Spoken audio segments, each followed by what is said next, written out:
Hello, welcome to RR பாட்டி சமையல். Good morning.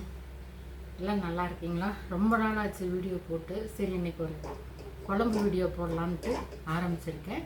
இன்றைக்கி நான் பச்சை சுண்டைக்காயை வச்சு ஒரு குழம்பு செய்கிறேன். நான் புளிக்குழம்பு.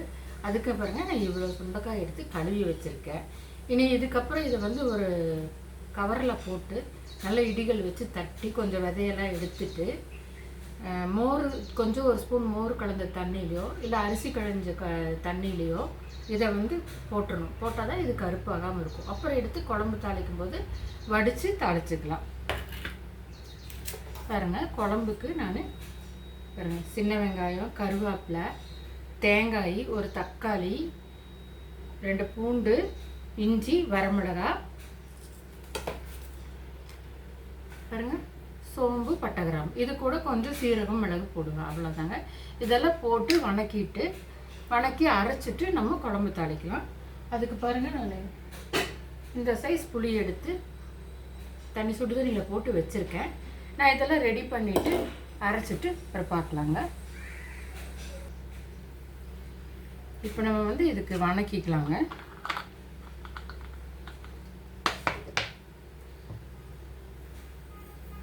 ஒரு 2 ஸ்பூன் நல்லெண்ணெய் ஊற்றுறேன்.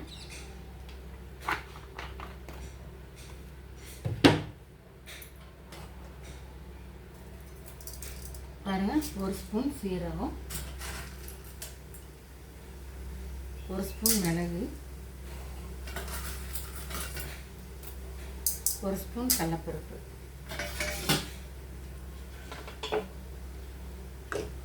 இந்த பட்டை, கிராம்பு, சோம்பு எடுத்து வச்சுருக்கோம் இல்லைங்க, இதையும் போட்டுறேன்.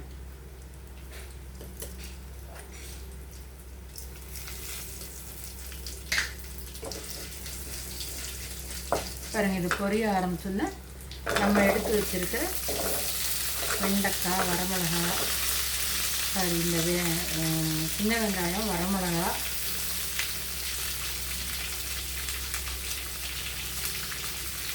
கருவேப்பிலை, பூண்டு,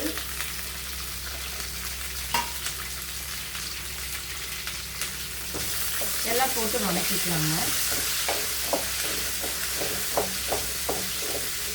உங்களுக்கு தக்காளி போட்டு வதக்கி குழம்பு பிடிச்சோம்னா நம்ம இவ்வளோ புளி போடுறதுக்கு பதிலாக பாதி புளியை போட்டு பாதி புளிப்புக்கு ஒரு 2 தக்காளியை போட்டு அரைச்சிக்கிட்டிங்கன்னா நல்லாயிருக்கும். அப்படி செய்தாலும் நல்லாயிருக்கும். வெறும் புளி ஊற்றி செய்தால் இன்னும் ரொம்ப டேஸ்ட்டாக இருக்கும். நல்லா வணங்கட்டுங்க.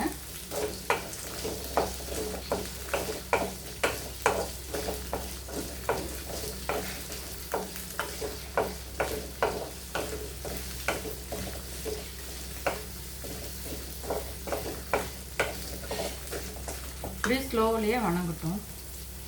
ரொம்ப கேப் ஆகிடுச்சு வீடியோ போடுறதுக்கு, அதனால் இனி அப்படியே ஆரம்பிக்கிறேன். நான் ஏதாவது ஒரு காரணம் பிரேக் ஆகிட்டே இருக்கு.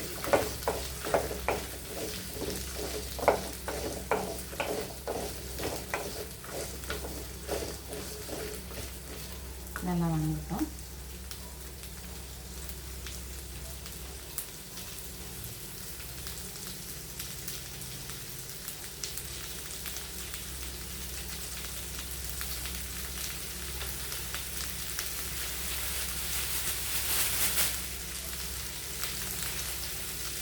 பாருங்கள், இந்த சுண்டைக்காய் நம்ம கழுவி வச்சுருக்கோங்க. இது இந்த மாதிரி ஒரு கேரி பேக்குள்ளே போட்டுக்கணும்.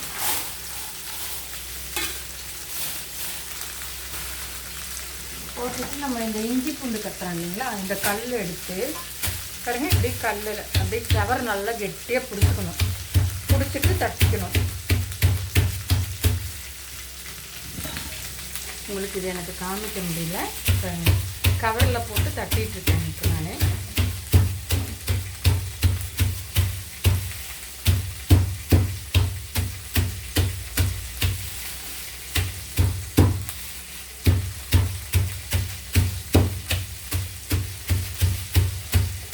கொஞ்சம் பரவலாக வச்சு தட்டினீங்கன்னா எல்லா காயுமே இடிப்பட்டுரும்.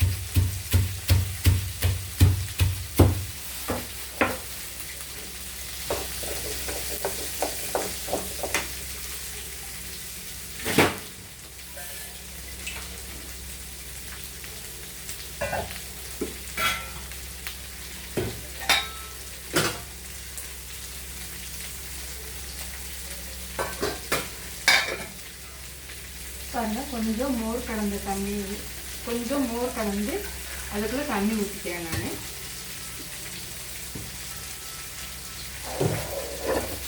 இப்போ பாருங்கள், இப்படி சுண்டைக்காய் இடித்து வச்சுருக்கேன். இதை அந்த தண்ணிக்குள்ளே போட்டுடலாம்.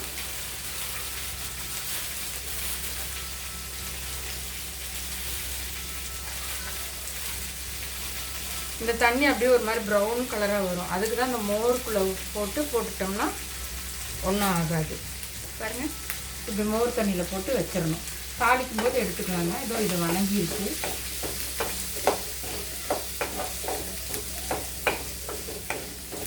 போதுங்க, இவ்வளோ வணங்கினா போதும்.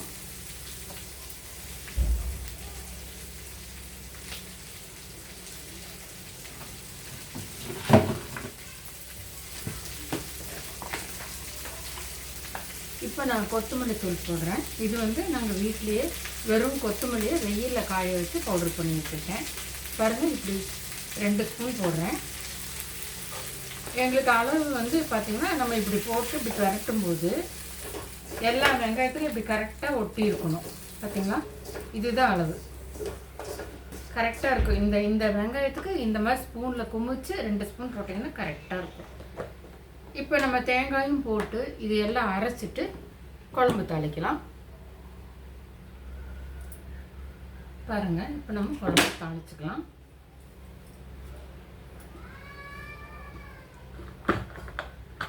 இதுக்கு வந்து கொஞ்சம் உண்டுன்னு எண்ணெய் ஊற்றிக்கலாம். அப்போ தான் நல்லாயிருக்கும். 2-3 நாளைக்கு வச்சு சாப்பிட்லாம்.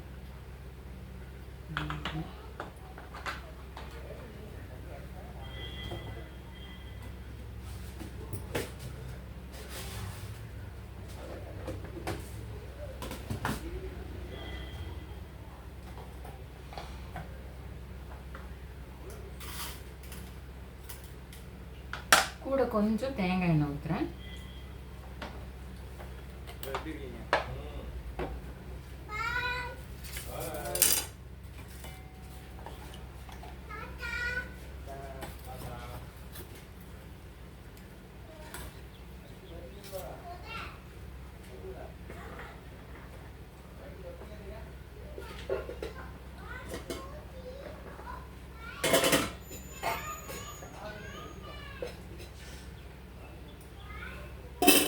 பாருங்கள், தாளிக்கிறதுக்கு கொஞ்சம் வெங்காயம், பூண்டு, கருவேப்பிலையும் எடுத்திருக்கேன். கடுகு போடுறேன்.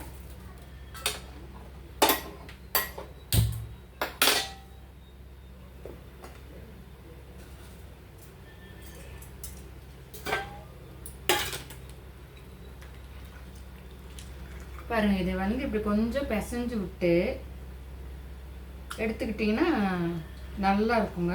இதோ பிசைஞ்சிட்டிங்கன்னா எக்ஸ்ட்ரா விதையெல்லாம் போயிடும். ரொம்ப விதையோடு போட்டாலும் குழம்பு வலுவலுன்னு ஆயிடும். பாருங்கள், இந்த மாதிரி அழகாக பளிச்சுன்னு இருக்கணும். நல்லா கழுவி எடுத்துக்கணும், விதையில்லாமல் எடுத்துடணும்.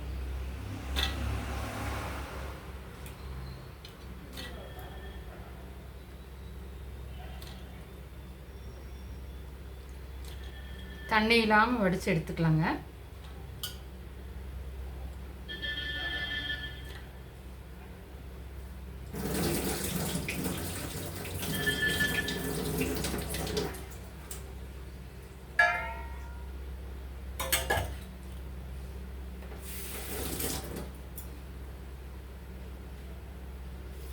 குழம்பு தாளிக்கிறதுக்கு 2 வெந்தயம், சும்மா ஒரு 10-20 வெந்தயம் போடுறேன்.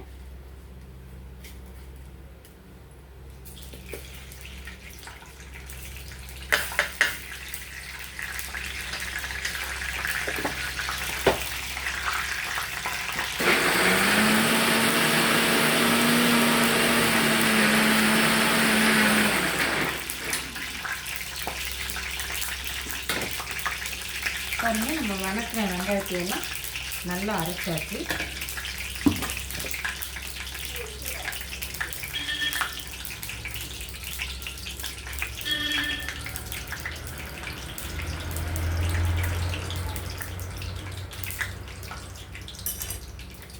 இப்போ இந்த பூண்டு கருவேப்பிலையெல்லாம் போடலாம்.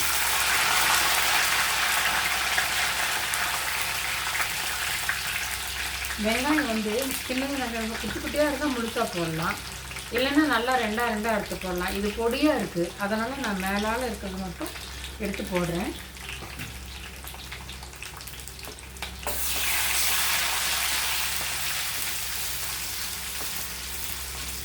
பாருங்க, பூண்டு கொஞ்சம் சிவந்த உடனே நம்ம இந்த சுண்டைக்காயை போட்டுடலாம். தண்ணி இல்லாமல் போடுங்க, படப்படப்படன்னு வெடிக்கும் பாருங்க.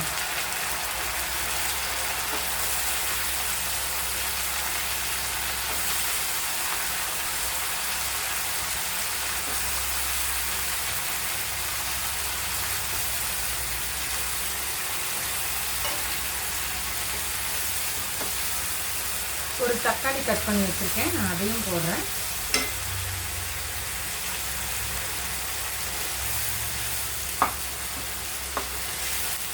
கொஞ்சம் வணங்கட்டும்.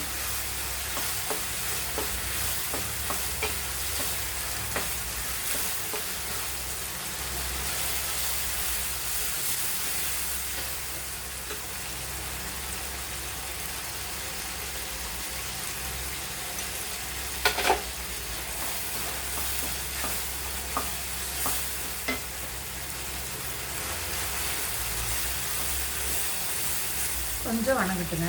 நல்லா அந்த தேங்காய் நெய் நல்லெண்ணெய் சேர்ந்து கமன்னு மணக்குது பாருங்க. இப்போல்லாம் ஈஸியாக இருக்குங்க, மிக்சியில் அரைக்கிறோம், எல்லாம் பண்ணுறோம். அப்போ நாங்கள்லாம் சின்ன பிள்ளைங்களாக இருக்கும்போது ஆட்டாங்கல்ல தான் ஆட்டணும். இன்னொரு ஸ்பெஷல் என்னென்னா, அடுப்பு 4 அடுப்பு இருக்கும். அதில் பார்த்திங்கன்னா சைடில் ஒரு சின்ன ஓட்டை மாதிரி இருக்கும், அது பேர் ஓலின்னு பேர். இந்த மாதிரி குழம்பு, கத்திரிக்காய் சட்னி எல்லாம் வச்சிட்டோம்னா அந்த சட்டியோடவே வச்சு 2 நாள் 3 நாள் ஆனாலும் அந்த ஓலியில் வச்சு இங்கே விறகு நல்லா தீ எறியும் போது அந்த தணல் மட்டும் அங்கே போகும், அந்த சூடு மட்டும் போகும். அந்த ஓவலியில் வந்து இந்த புளிக்குழம்பு, எண்ணெய் கத்திரிக்காய் குழம்பு, வெண்டைக்காய் குழம்பு, இந்த மாதிரி குழம்புகள்லாம் மிச்சம் இருக்கிறத அந்த அடுப்பு மேலேயே இருக்கும். சூடாகி அப்படியே கெட்டியாகிடும். அதை சாப்பிட்றதுக்கு அவ்வளோ நல்லா இருக்குங்க. அப்போல்லாம் ஃப்ரிட்ஜு இல்லை, மாவும் புளிச்சிரும். அந்த மாவுக்கும் அந்த தோசைக்கு இந்த சுண்டு இந்த கத்திரிக்காய் சட்னி புளிக்குழம்புக்கெல்லாம் பார்த்திங்கன்னா அவ்வளோ நல்லாயிருக்கும். இப்போல்லாம் வேலைகள்லாம் ஈஸியாக ஆயிடுச்சு பாருங்களேன். பாருங்கள், நான் வந்து இது வடைச்சட்டி மாற்றிக்கிறேன், கொஞ்சம் பிடிக்காதாட்ட தெரியுது. இந்த கூட்டு ஊற்றும் போது பிடிக்காது, அதனால் நான் இதில் மாற்றிக்கிறேன்.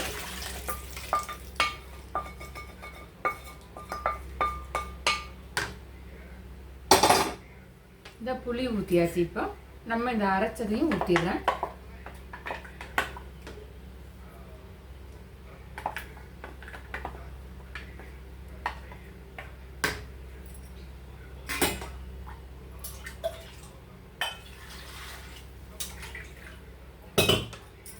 இன்னைக்கு இவ்வளோ எல்லா வசதிகள் வந்து கூட நிறைய பேர் சமைக்கிறதுக்கு சிரமப்படுறாங்க பாருங்கள். அப்போல்லாம் ஆட்டாங்கல்ல ஆட்டுறக்கு குமிஞ்சாவே 1 மணி நேரம் ஆகும். எங்கள் வீட்டில் ஒரு நேரத்துக்கு 20 பேர் 25 பேர் சாப்பிடுவோம் பாருங்களேன். அவ்வளவுக்கு மிளகா ஆட்டுறதுன்னா எப்படி இருக்கும். இப்போ 4 பீஸ் தேங்காய் போட்டேன் நான். எங்கள் அம்மா வீட்டில் நாங்கள் ஆட்டும்போது ஒரு தேங்காய், முழு தேங்காய் இல்லைன்னா 1.5 தேங்காய் போடணும். அந்த அளவுக்கு செலவழிக்கணும், அப்போ தான் சரியாக இருக்கும். பார்த்தீங்களா, அந்த வடை செட்டில் ஊற்றிருந்தால் பிடிக்காது, அதனால தான் நான் இதில் மாற்றிட்டேன். இன்னுமே கூட கொஞ்சம் தண்ணி ஊற்றலாம். கொஞ்சமாக மஞ்சத்தூள்,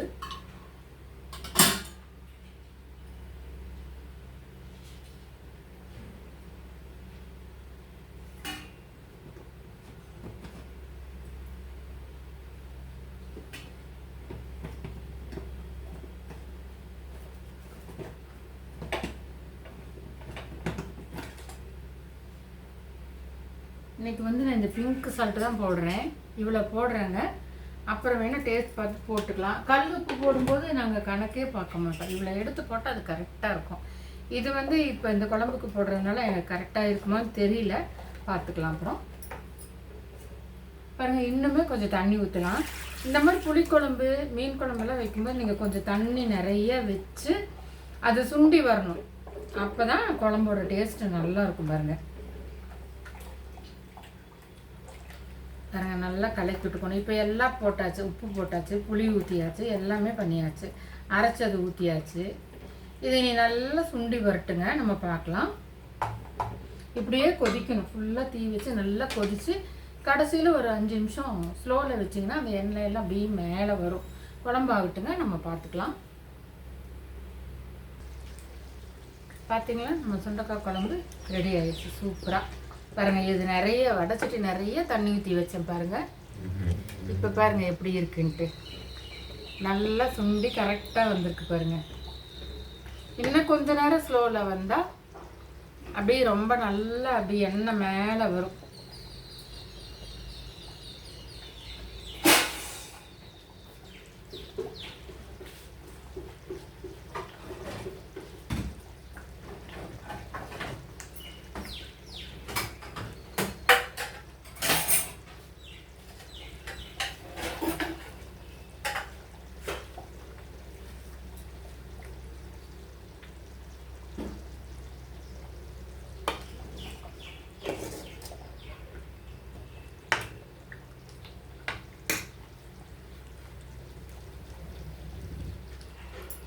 ஆரவப்பாட்டி வீட்டுக்கு வாங்க, சுண்டக்காய் குழம்பு சாப்பிட்றதுக்கு வாங்க.